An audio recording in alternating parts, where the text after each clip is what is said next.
आज भाई भौणी मन दुखरे कहीं मंदिर घर को फेरलु वीडियोटी लास्ट पर्यंत देखु। जय जगन्नाथ सांग मैंने तो चलतु आज मिनी ब्लॉग स्टार्ट करवा। तो बालेश्वर आम भाई भौणी जाइलु किसी कम तो सेठू फेरला बाटे दीपर हो जाता। मो भाई कहला दीदी खाई देकी पलैबा मंदिर प्रसाद।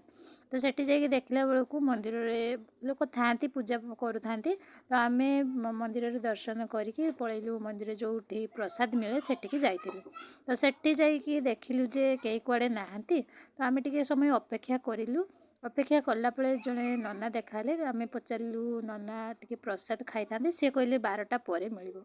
तो 12टा पर मिल आम टे शीघ्र पलि जाइलु।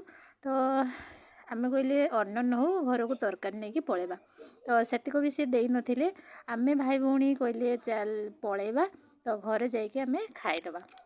तो सेठू पुणी दर्शन सारिके आम पलि आसलु कहीं सेठी आमको प्रसाद कई दे नथिले। तो आम भाई भौणी मन दुखरे पलि आसलु।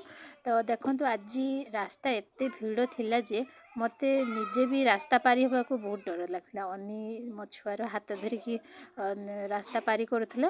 तो सेठी आसिला परे तो भाविली घरे जाऊँ भात बसईदेवी भात तरकारी तरकारी करके जाइली।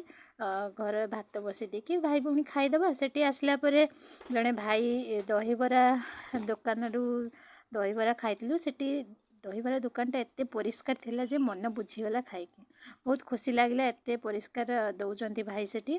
तो फुलाड़ी छक से दहीबरा दुकानटा से परिया कि घर को फेरी आसिलु।